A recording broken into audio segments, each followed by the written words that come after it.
our clinical advisor, he admitted patients for AI psychosis. So this is something that we've seen in articles, but it's also happening in the hospitals, in the clinic, and it's becoming a real diagnosis. It's like the one toxic best friend that you have that's just like, go girl, you got this. In 2023, if I'm not wrong, there was an incident where an AI convinced a man it was possible for him to assassinate the queen. And he made an attempt, was arrested. It can be such a negative enabler. When it comes to safety of AI, I know they say we take this seriously, but things like this happen. How much do you think companies are taking this seriously? They care about their users. Like a lot of big tech companies now have trust and safety teams who focus on trying to find these vulnerabilities. But even for the people who are doing these kind of activities, it's mentally taxing for them.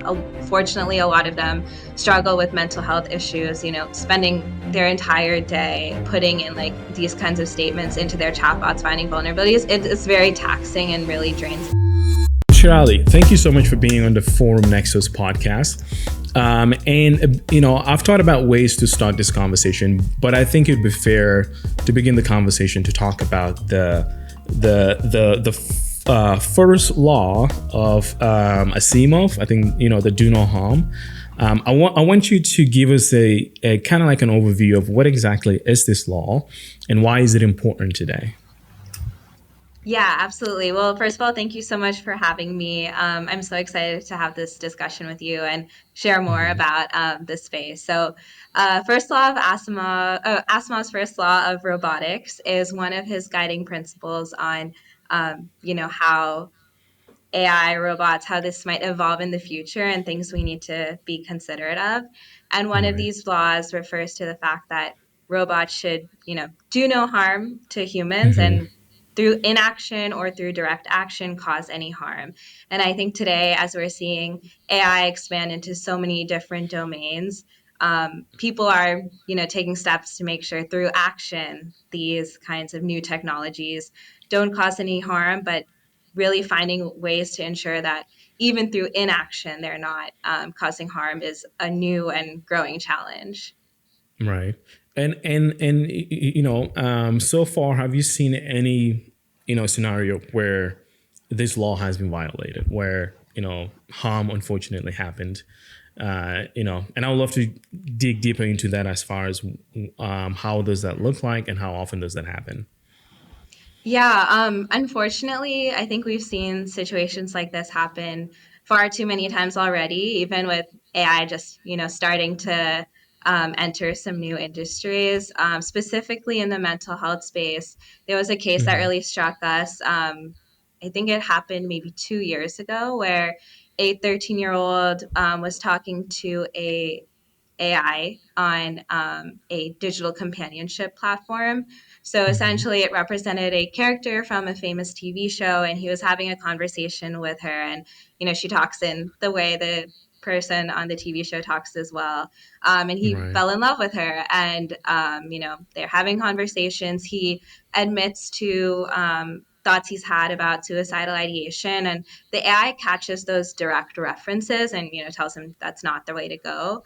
But when he makes more indirect references to suicidal ideation later on in the conversation, saying, I wish we could be together and I could leave this world now and come to yours, she doesn't understand those references. And, AI is trained on a lot of data, but these indirect references are something that's hard for it to catch.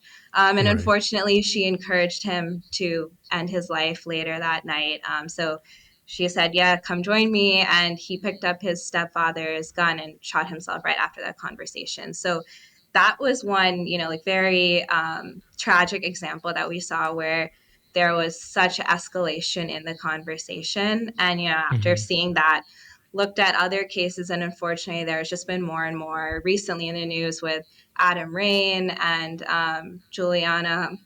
There are just more cases coming out where people have started relying on AI for mental health support, and they have guardrails to, not directly cause any harm, but it's just not at the level where it can catch all these indirect and hidden references. So it's Mm-hmm. unfortunately causing serious consequences for some users. Wow, man. Yeah. Well, we had this conversation before where you shared this problem with me as far as the the unfortunate incident that happened. I do want to know, like, when it comes to just the safety of AI. How much do you think companies are taking this seriously? Because I know they say we take this seriously, but things like this happen, and I get a little bit concerned because you don't hear it at all. Like, I am very deep in mental health AI, but I wasn't aware of this. Maybe I'm not paying attention, but like the fact that this is happening, and I also don't know how much work is going into safety. I know you were doing your part as well, which I would love to get into here in a bit. But I do want to know, like, in your own, like, world today, how do you see safety playing out, across the board when it comes to AI safety? Yeah, I think companies, especially these ones who are consumer facing, are having conversations with real people. They care about their users. They want to, in a lot of places, they're looking to like fill that void for somebody. If they don't feel like they have somebody in their life they can talk to, they want to create applications where AI can be the person that someone can connect with. So I think they do care about their users, and they're looking at installing these guardrails and safeguards that meet general categories of topics that are sensitive and could have negative consequences. But as like a developer building the applications, it's really hard to look for like every possible vulnerability where a safety Mm-hmm. issue could arise. And so I think it's something that people are looking at more and trying to see how can we possibly do this. It's just really challenging to do it in practice. And, like a lot of big tech companies now have trust and safety teams who focus on trying to find these vulnerabilities. But even for the people who are doing these kind of activities, it's mentally taxing for them. Fortunately, a lot of them struggle with mental health issues, spending their entire day Mm-hmm. putting in like uh, these kinds of statements into their chatbots, finding vulnerabilities, it's very taxing and really drains them. So thinking about like really how much a human could stress test the system and seeing where the safety issues lie, it's very challenging from like the developer's perspective. And so I think Right. it's just really a hard problem to solve because you don't want to like put so much burden on your employees, but at the same time like you want to make sure your users are safe. So I think they really care, and they would definitely love to like make sure that their users are protected. It's just really Mm-hmm. hard to find a good solution to do that. Right. And yeah, like, thank you for that. And I talk to a lot of, like, therapists. And normally when I have conversation around AI, it's usually within the mental health space, especially, the therapist, the clinicians, and like one of the things that I've always talked, had conversation in this podcast more specifically has been around just the B2B space, the battle between them and the startups that are introducing all this AI solution. There's a huge like friction between therapists and like all these different companies that are introducing AI. I wanted to know, like, have you seen any of those problems when it comes to the actual clinicians that are out there? They're concerned about like patient safety. They're very concerned about just making sure that they can protect their and by the way, this is not all the therapists. There's some of them that are very open to it. They're like, AI is going to save my life. Some of them are like, no, AI sucks. So this is the battle that I keep seeing between the actual expertise and then also the companies that are introducing these solutions. And I wanted to get your take, like, how do you see this play out, especially you guys coming in on the safety aspect of it, and maybe tie this extreme battle that's happening today between the actual clinicians and the companies.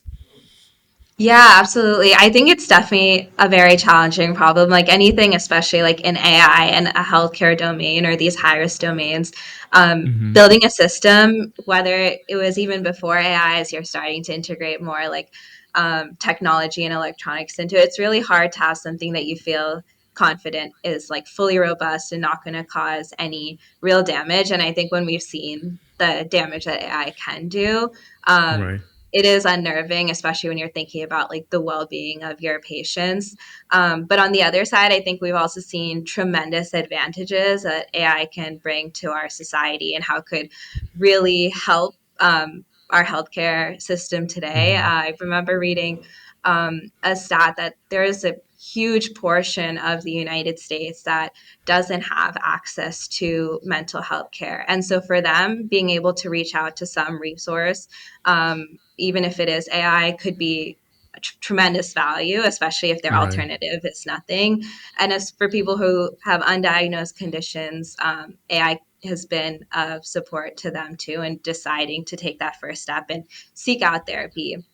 In terms Mm. of like other applications, um, I think most people think of, like these kind of like AI therapists, but there are other tools out there that are providing support to patients in between their in-person therapy sessions, or being something of more of like an outlet for them to just have like kind of a support or a companion in terms of helping them get through something while also having that in-person meeting too. So Right. I definitely feel like in terms of talking to like clinicians and therapists, we've seen so many different perspectives on how to handle AI entering this industry. But I think it's already there and people are already using it. And especially with, open large companies like ChatGPT, Claude, like these bigger organizations, they aren't designed for therapy support, but they're being used for it. So even like the mental health companies who are being built for that, like they need to like pull like people from these general purpose models to their fine-tuned model that in theory would Mm-hmm. have more like clinical insight built into them as well. But I Right. think the way things are today, people are just using any AI for support. And so, like, Yeah. as like clinicians, people who really care about this space and their patients, like, it's our job to find ways to make sure that if people are seeking out this kind of care, at least it's safe and it's directing them to like even better Right. resources. Yeah, and like you like touch on a few points which I'll get into here in a bit, but before that, I do want to talk about the different kinds of AI that are out there. I know there are companies like the big four, the Meta, actually ChatGPT should be first instead of Meta, and then you have like the Perplexity, like and then Meta now, and then the other one, Claude. I call them the big four. They're the individuals that are actually in the LLM space. They're the one innovating, creating, and then you have the companies that are using those services. I do want to like talk like get into just like the dangers of not knowing who is who, and then also who is prioritizing safety between those different levels. If you're dealing with the big companies, obviously they probably have all their safeties in place to make sure that they can predict issues and also intervene if whenever something happen.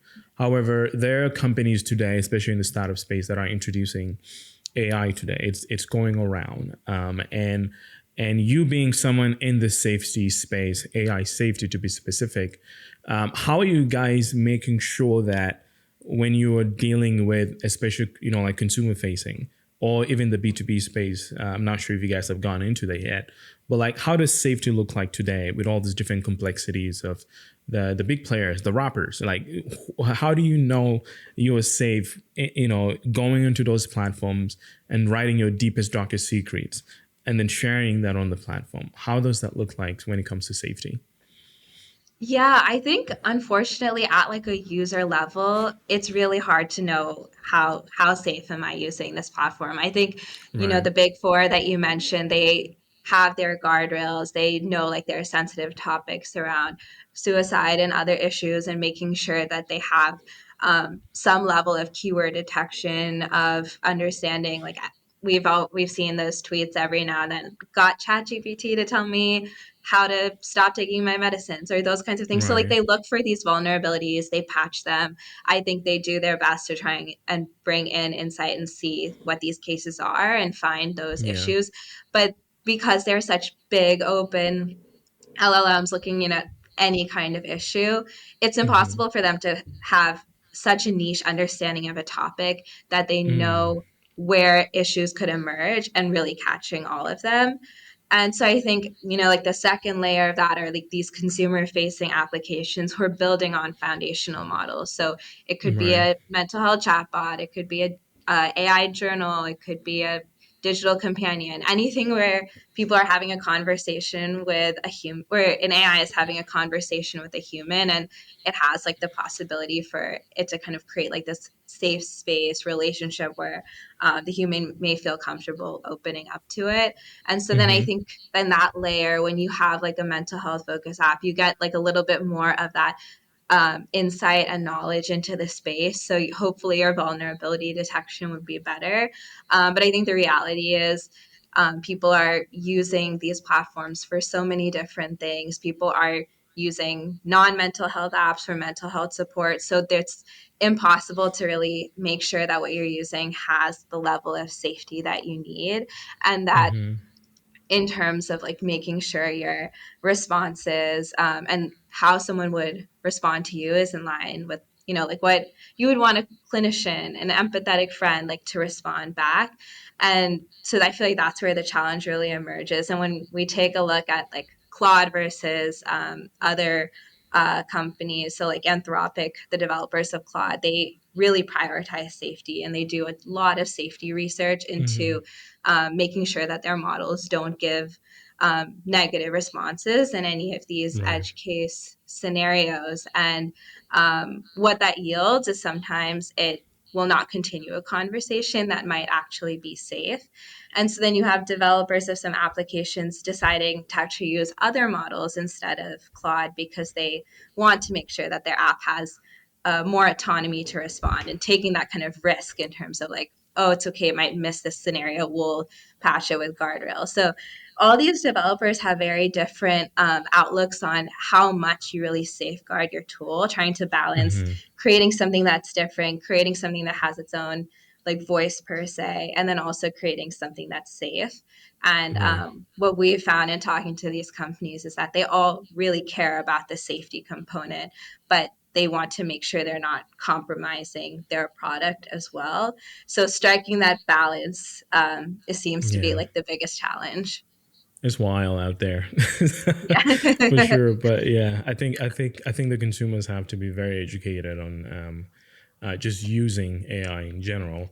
Yeah. And that kind of segment, I do want to talk about it, the actual impact of this, because I keep seeing a term that has been going around. I believe there's been a research done by like one of the big fours. I don't I can't necessarily remember, but the conclusion was around AI psychosis, which I see a lot of people have been talking about lately, which is just a delusional aspect of AI. People use it, and these LLMs would, stroke your ego. To your point, they can be your romantic partner if you need it, and and lately. I've seen a lot of people talk about the delusional aspect of it, and the AI psychosis is becoming like a buzzword. I want to talk to you about AI psychosis in general, just from the consumer facing, the consumers that are using this. What exactly is AI psychosis? And what can you tell us about AI psychosis as a safety expert in this space? Yeah, absolutely.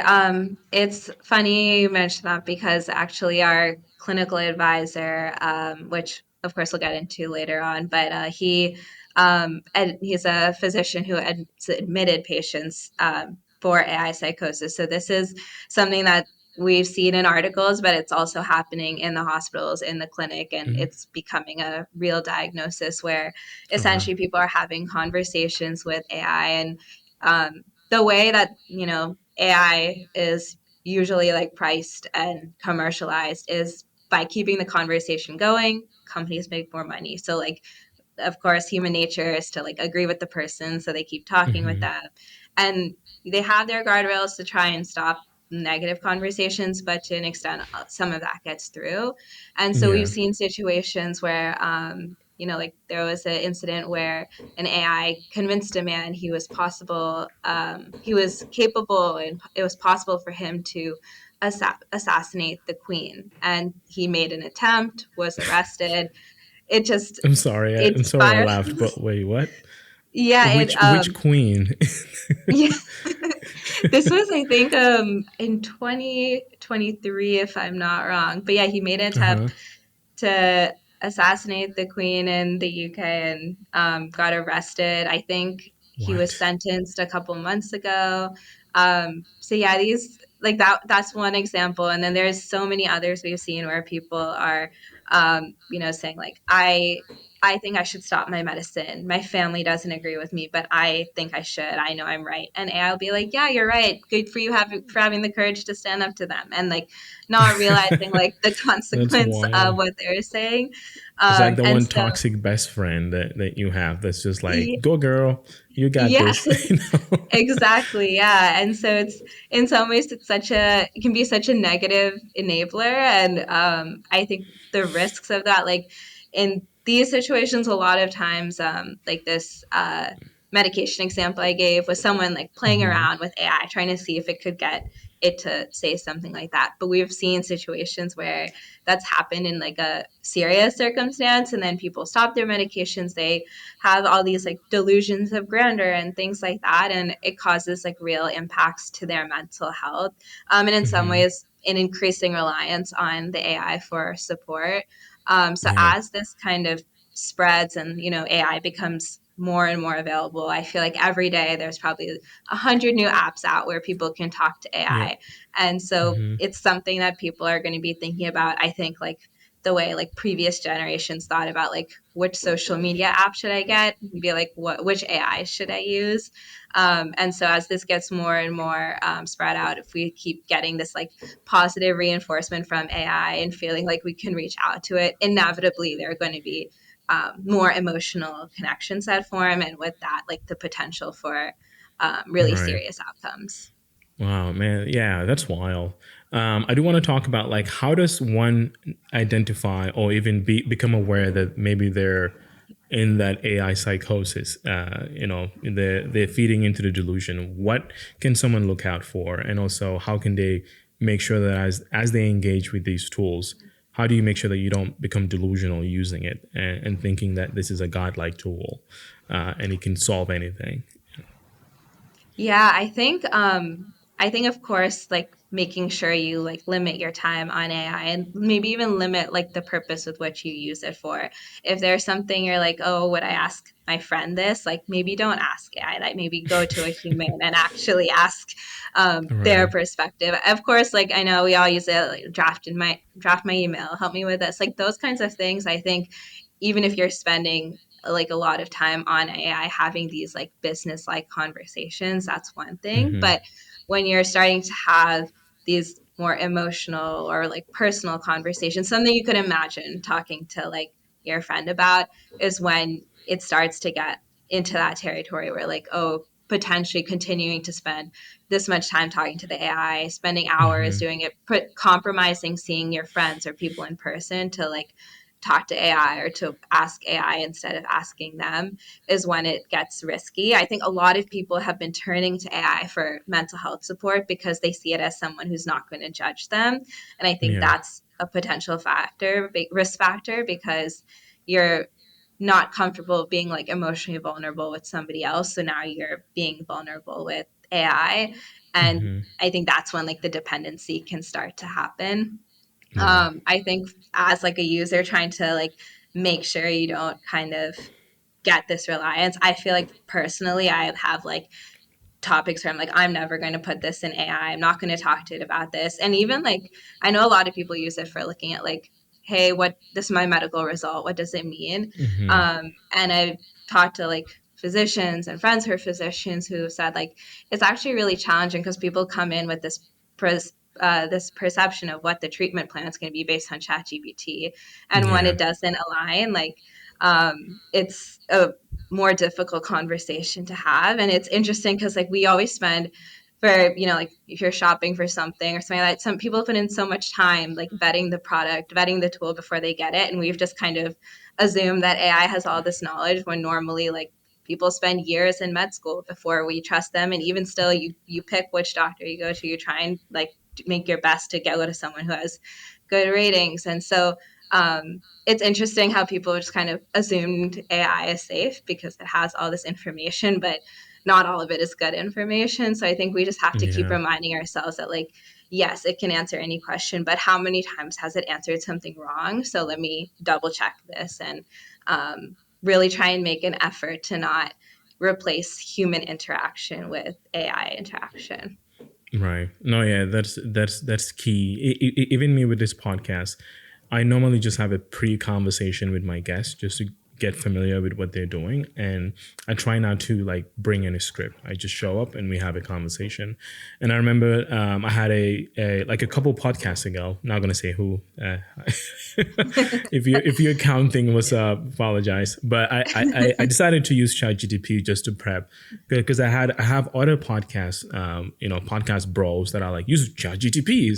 It will help you do this, and I decided to use it. And I just put all the input and it gave me the output. I didn't review it. And the day of the podcast, I pulled it up. I was like, oh my God, what is this? It was so bad. And then it like threw me off because I didn't do my prep call because my friend thought I'm wasting a lot of time with the prep call. Just have them fill a form and upload it in ChatGPT, which I did. And so I'm never doing that. I'm always gonna have my prep call now. And then the questions were so dry, and I was like, I'm so sorry at the end of the Oh, podcast, but it turned out well. We had to edit harder, just to make it fit the standard of how I like my podcast to go. yeah. So basically, as a consumer using these tools, it's our job to make sure that we can look out for ourselves and understand that this is a tool. It's not who we are, because it's becoming some people's identity and falling in love for it, believing in it, which I see in the future. That will be some believers. It'll be a whole cult, a religious cult of people believing in AI because of how phenomenal the technology is. But I think helping people identify that that's what it is, a tool, would help a lot of people not fall into that gap of psychosis. I think it's a lot like the internet. Like there, Hmm. when it started, there were so many resources. Suddenly you have all this information at the tip of your fingers. And Right. I remember in elementary school, sitting in the library, learning how you find reputable sources, how you cite them, what kind of resources Yeah. to look Yeah. at. So like, yes, you had this tool that was going to change the world, but you knew how to Hmm. make sure you were getting the best from it. And I think AI Right. is the same way. I think AI will and should like push full steam ahead. It should look at all these Hmm. industries and see how it can make it better. But we just need to be mindful about how we're using it and making sure that we're looking at like the best ways that can help us and using it for Yeah. that, not for something that's not going to be of value. How do you feel about just the regulation aspect of it? Do you think it's fair, or do you think it's too soon to regulate something that we don't understand? I think I think regulation will be required to at least some extent to ensure that we have like a baseline that all these apps that are out there have a certain level of safety. Just like with the FDA, there Hmm. should be some kind of baseline to make sure what's out there isn't going to cause real harm. I will Yeah. say I felt like the Illinois, I believe it was like a ban of all AI therapists. I think that was maybe just a little bit too far of a regulation because Hmm. defining something as like an AI therapist is very challenging. Like, what if I'm in a journaling app? Am I a therapist? So like, Mm. do I fall under the regulations or not? And from what I can tell, it's like very case by case, like the Gotcha. legislation that was passed. So I think banning it is not going to hold up. People are going to find ways to work around this, to use other Hmm. platforms, and especially with the benefits that AI can bring in terms of like healthcare access, equity. There's so much room for it to add a lot of value. So I think rather than banning it, we should try and find a way to use it safely. And I saw recently there was landmark legislation out of California, where they are trying to regulate these like digital companions a little bit more, and it involved showing, having companies show and report how they test their applications, what measures they take towards safety.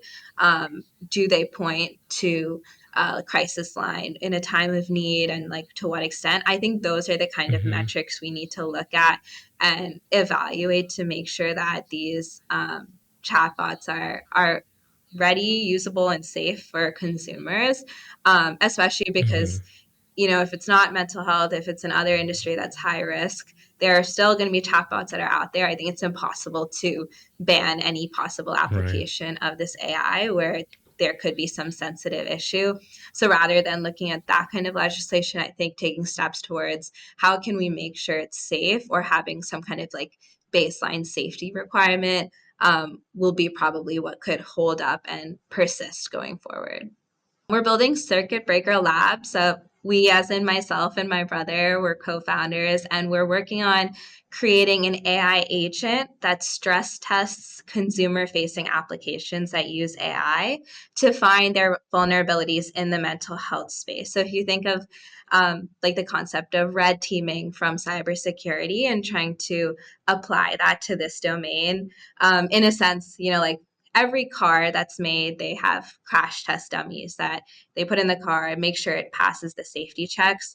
And so there are hundreds of thousands of cars that are made, but they all undergo this test. And so in the same way, we're trying to be that kind of like crash test dummy for consumer facing AI apps so that they can find where the vulnerabilities are. It's possible they might not see anything in the first 100, and the 101 situation is where they find a potentially catastrophic issue. So by bringing in like an AI agent approach to solving this problem, we can look at, instead of having a human sit here typing in like 100 heavy conversations a day and having to take that mental load on themselves, we can look at hundreds of thousands of conversations that represent like the diversity and variety with which we actually communicate as humans.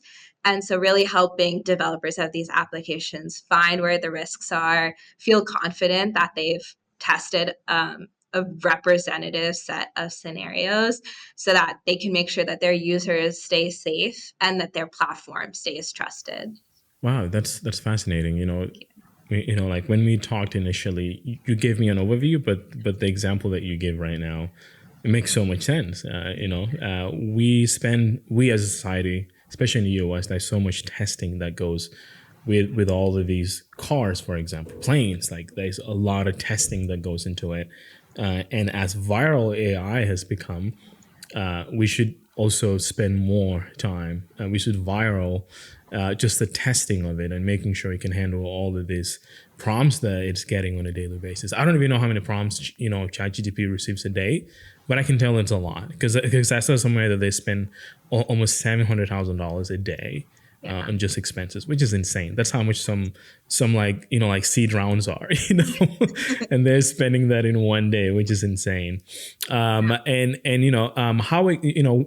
it comes to the testing, how often do you guys do it when you partner with these consumer facing AI chatbots? Is it like a weekly thing, a monthly thing, or it's just based off of the the agent communicating with their platform, and then finding those hidden, like mental health risks to make sure that you guys can capture that and then inform and then also intervene if needed? Yeah, absolutely. I think it's a kind of a combination of both. So we work with the platforms, earlier stage companies have fewer users, so their risk threshold is a little bit higher. They don't feel like the edge cases might emerge in these early conversations, but as they're scaling and Right. growing, this becomes a more present issue for them. Oh So yes. we sit ourselves in this sense that we think we should, you should do testing like once a week, make sure that there are no issues, but especially if you're building on top of like GPT or Claude, like an open model, and they have a big change, that's something that should be tested. If you're pushing a new update out to your users, that should be tested because these kind of changes are where small vulnerabilities emerge and go undetected. And so we like have this testing approach like every couple weeks, every couple months. But of course, it depends on the user and the breadth of testing that they want to perform on their application.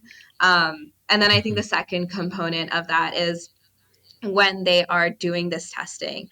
So, you can define, we want to look at like any possible scenario in self harm and suicidal ideation, and look at maybe like 1,000 different ways that that could emerge. So we can do that testing for you. But then when we find the vulnerability, our AI agent really digs deeper into that. And it looks at like, did this vulnerability emerge because you used a word from another language and so the AI didn't understand it, or like why did this situation arise, so that when we like come back to the developers with like, hey, these are where your vulnerabilities are, we can tell you like what caused the issue, so you know exactly how to fix it, and that you can make those Right. fixes like promptly before they actually reach a real user. Wow. Wow. That's fascinating.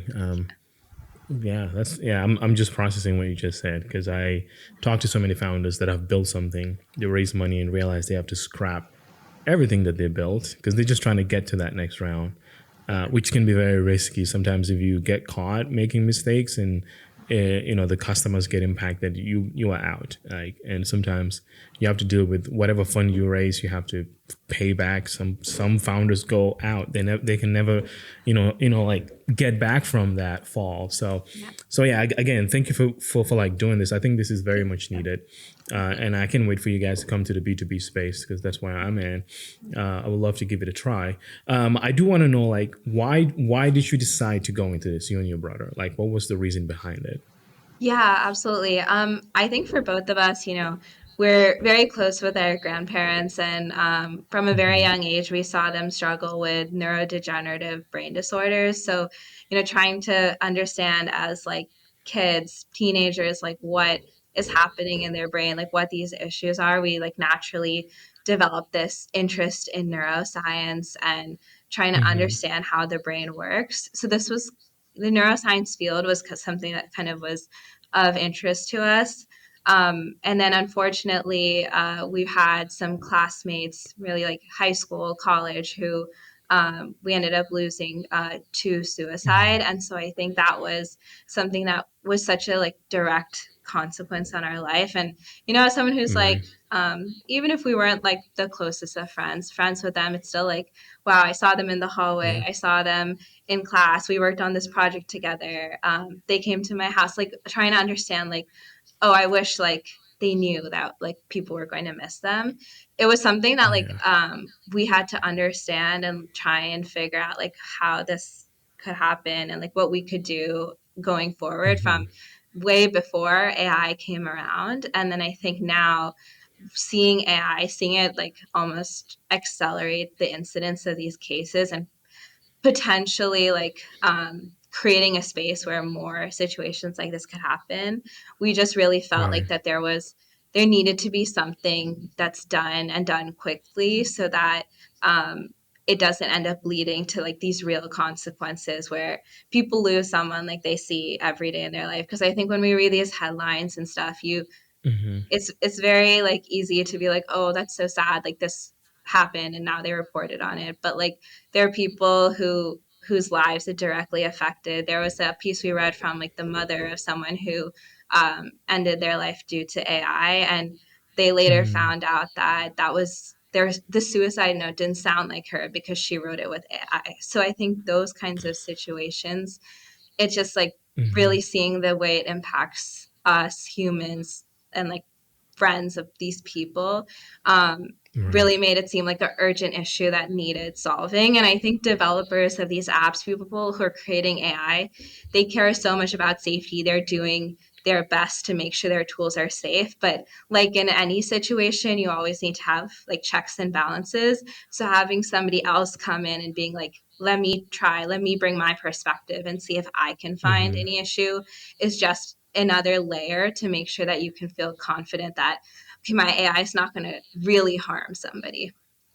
Yeah. Wow. Well, thank you so much for sharing that. By the way, Yeah, I of think course. what you guys are doing is so impactful and so needed right now. There's so much excitement around this solution, this technology, and I sometimes get cringe when I hear founders talk about just the excitement. I'm just like, okay, this is way too complicated. It is way too fascinating. And so far, all of the experts that I've talked to that are like deep within the creation of AI. I got to talk to some individuals from Claude, and these are like the actual brains around it, and they're like, we have no idea what we're doing. So it's like I was like, oh my god, and there's so much excitement around it. So people like you are coming in and saying, hey, let's not stop it. Let's figure out how we can create safety around this problem. And problem doesn't mean it's a negative or positive, but it is impacting people. Yeah. And make sure that when they're interacting with this, because we can't stop them, people have free will, they're going to do what they want. But let's make sure that we can look out for them and be that pilot for them, that co-pilot as they navigate this amazing technology. So again, thank you so much for what you do. And I can tell to the core of what you guys do is do no harm, and which I love. So I'm very, very excited for the future for you guys, and you can use me for as you guys progress. I would love to be a mouthpiece for you guys. Talk about this.